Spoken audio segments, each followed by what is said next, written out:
Imagine waking up to the sound of distant sirens, helicopters circling the skies, and news reports warning people to stay indoors. Outside your window, the streets are filled with chaos. People are running, cars are abandoned, and somewhere in the distance you hear an unsettling groan. This is not a movie. This is reality. What if zombies were real? The idea of zombies has fascinated us for centuries. From ancient folklore about the undead to Hollywood blockbusters, we've always wondered what it would be like if the dead truly walked among us. But if it actually happened, the results would be far more terrifying than fiction. The first signs would likely appear quietly. Hospitals would notice patients acting strangely, violent and unresponsive to pain. Doctors might blame drugs or a new disease. At first, the public wouldn't believe the rumors. Strange clips on social media showing people biting others would be dismissed as hoaxes. But then the cases would multiply.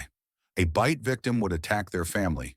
Crowded places like airports, festivals, or subway systems would suddenly become battlegrounds. In a matter of days, entire cities could be overwhelmed. Humanity's greatest strength, our global connectivity, would also be our weakness. The infection would move with incredible speed through planes, trains, and highways. One infected traveler could unleash chaos in multiple countries within hours. Governments would scramble to react.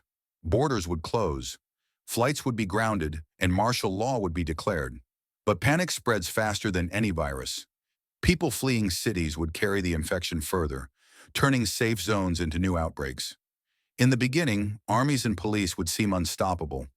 With tanks, helicopters, and modern weapons, soldiers could wipe out hordes of the undead. A well-armed military could secure regions, at least temporarily. But the challenge isn't defeating zombies once, it's fighting them forever.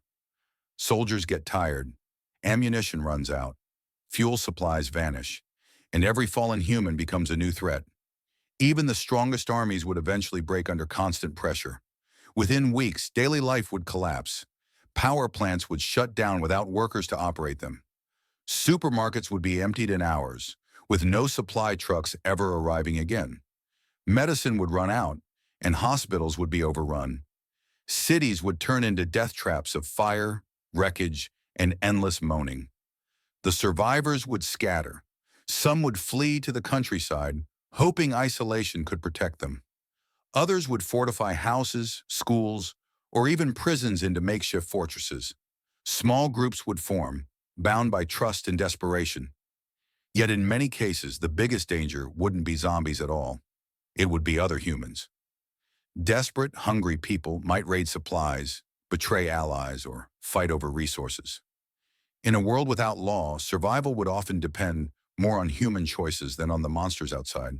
Still, humans are resourceful. Communities would begin to form again. Farmers with land and seeds would suddenly be more important than anyone else.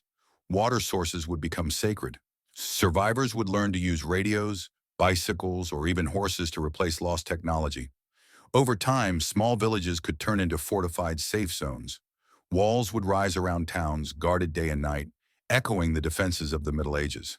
Science might offer hope, but research requires stability and resources. With laboratories destroyed and communication broken, a cure or vaccine would be unlikely for decades. Instead, survival would depend on practical skills: growing food, building shelter, and protecting one another. The world after a year of zombies would look unrecognizable. Towering cities would be silent graveyards. Skyscrapers would stand empty, while forests and wildlife reclaim the streets. Nature would flourish as humanity shrank into scattered pockets. In this new reality, survivors would tell stories of the old world as legends, of glowing screens, endless electricity, and planes that once crossed the sky. Children born after the collapse might never believe such a world even existed.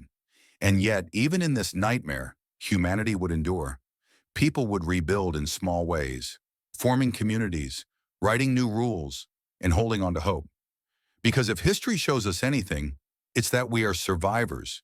We've faced plagues, wars, and disasters before. A zombie apocalypse would be our greatest test, but not necessarily our end. So what if zombies were real? Civilization as we know it would fall. Governments, economies, and cities would vanish.